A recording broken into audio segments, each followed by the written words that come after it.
Man, the MLB is looking bright. Spring training day 2 is finally done, and I gotta say, these rookies are looking insane, and they're definitely going to be the future of baseball. Today, first of all, I want to talk about my guy, Jasson Dominguez. I stated it last night in my video, or the video you might have seen earlier today. Jasson Dominguez is that guy. He's going to do really well in the Yankees game, and that dude hit a home run in his first at-bat. I'm praying and hoping as a Yankees fan that he does really well the rest of spring training, so maybe he wins out that job and plays in the left field position, because we desperately need a left fielder. Also, Oswaldo Cabrera actually played today too. I was looking forward to watching him because I am a big fan. Oh my god, dude just made a amazing diving catch in center field. Right now the Mets Marlins game is going on. That's why you just saw that instant reaction. That was a crazy catch. But I guess if we're talking about the Mets, let's talk about the Mets, because Brett Baty had a home run in his first at bat versus the Astros today, and he also had a single in that game. Brett Baty is looking like a monster, man. He's looking like he fixed everything that he would want to fix. The injury's not really bothering him that much anymore. I really think Brett Baty is going to be the future of the Mets at third base, and I generally think that this conversation of Eduardo Escobar and him having this competition for the third base position is going to heat up very, very soon, because Eduardo Escobar is of course going to the World Baseball Classic. I mean, the dude almost got injured today in the Mets Marlins game.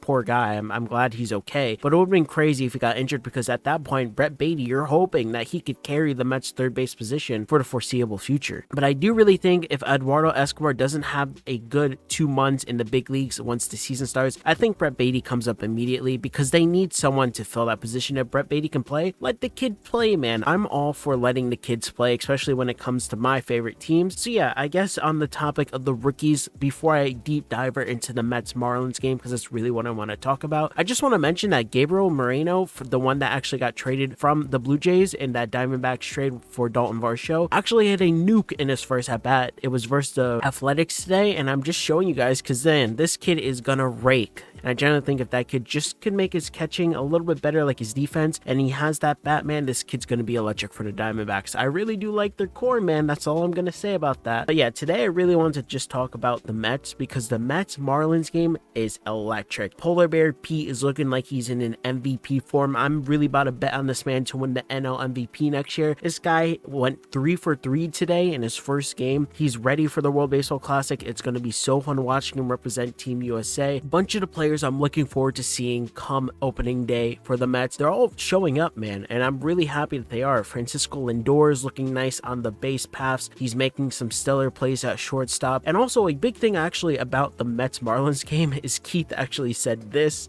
Chisholm is gonna start in center field.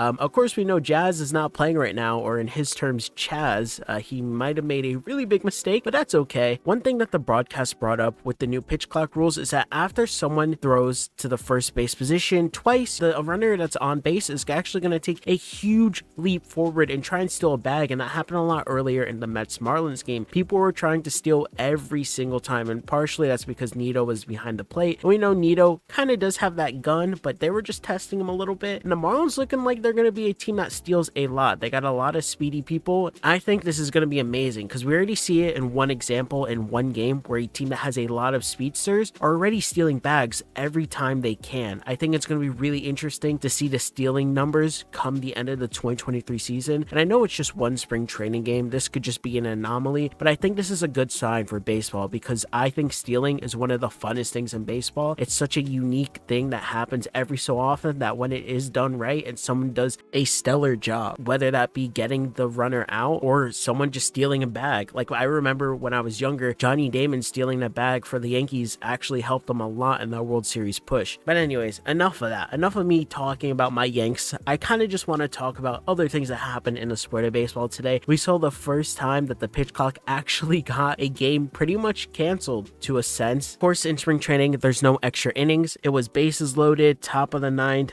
game on the line, tied 6-6, and the pitch clock actually ended the count. It was a full count. The batter didn't get into the box quick enough, and so it was a strikeout. The game ended tied. It was crazy. I was kind of like, wow, we all knew this would happen eventually. It's just a really funny experience because the pitch clock did the pitch clock things. I think pitch clock is also really good for baseball. These games have been going by so quick, it seems. The games usually last around 2 hours and 30 minutes after like all the ads and stuff. Usually MLB games lasted around 3 hours just 10 minutes before the whole pitch clock thing. So it's a lot shorter games, but you're getting rid of all that fluff when there's not any baseball going on. I'm seeing a lot of players just stay in the box and be ready for the next pitch. I think it's just really exciting for baseball. We also had some really controversial things from Willson Contreras that said when he was talking about, his move from the Cubs to the Cardinals. For me, I like this better. It's just a better organization. And he continues to talk about how he just likes the old school feeling of the Cardinals versus the Cubs. And I don't know, how are Cubs fans supposed to feel about this? Willson Contreras was someone Cubs fans loved. They loved him at the catching position. And I know a lot of people wish he would have resigned. If not, they should have just traded him off for some prospects. But I don't know. I guess they had hoped that he would resign. So I guess it's a toss up, right? But how are fans feeling? Because the Cardinals and Cubs are kind of rivals to a sense. He goes to the rival and he stays in the same division. And it's just like, man, saying all this stuff after being a Cub for that long, it's just kind of weird. But I guess he just likes the old school feeling that the Cardinals portray and the coaching staff and things like that. Today, Tony Clark confirmed that the MLB Players Association will never agree to a salary cap. This is big news. A lot of people thought this was going to be a thing that was talked about a lot just because Steve Cohen, we know, will go out there and get his guys. People thought that the MLBPA would actually put a salary cap on just buying players because people like Steve Cohen exist, and a lot of the MLB owners seem really mad just because they feel like they can't compete because they're not shelling out money like Steve Cohen, but that's their fault at the end of the day. If you want players, you should be able to pay for them, and it doesn't matter how much you should pay. They already put in a literal Steve Cohen tax for this reason because they thought he would actually go out and spend more money, and he exceeded everyone's expectations, and he's being Steve Cohen. He's the guy that wants to win a World Series at any means possible, and he wants to win because he's just a Mets fan in general. He loves his team, and he wants his team to be winners, and why wouldn't you want that for your franchise? I guarantee if all those people that were saying, oh man, I really hate that there's no salary cap, like I guarantee if they had the money and they were doing what Steve Cohen was doing and they had that much passion, they would enjoy it too. I don't know, what do you guys think? I think it's great for baseball if there's no salary cap. There was also new Bryan Reynolds news. Bryan Reynolds reportedly countered the Pirates' 6-year $80 million contract offer with an 8-year $134 million request, and the Pirates didn't budge, so that's when he requested a trade. So that's really interesting news. They really should have just shelled out that money because I guarantee that price tag is going up as we speak. Also, I forgot to talk about the Dodgers. I know the Dodgers is a team I look after a lot. They're the team I watch on the West Coast usually just because I'm an East Coast guy and I'm up late. The Dodgers had a game today. Freddie hit a nuke, man. Everyone played really well. Also, I forgot to mention Vogelback on the Mets. He's looking good. I love me some Vogelback just because he's a bigger dude. I'm a bigger dude. I love seeing bigger dudes in baseball. It's always fun to see him mash balls. Vogie actually lost a bit of weight and he had an RBI today. He hit one off the, I think it was left field wall. So that was pretty cool. I know Vladdy Jr. hit a bomb, and that's pretty much it. That was the whole day of baseball today. First kind of second day of spring training because there was only 2 games yesterday, I guess. So I guess, how are you guys feeling? Is your favorite team doing what you wanted? Is there some rookies I'm missing in baseball? Let me know in the comment section down below. Thank you guys for watching. My name's Joe. Have a great one.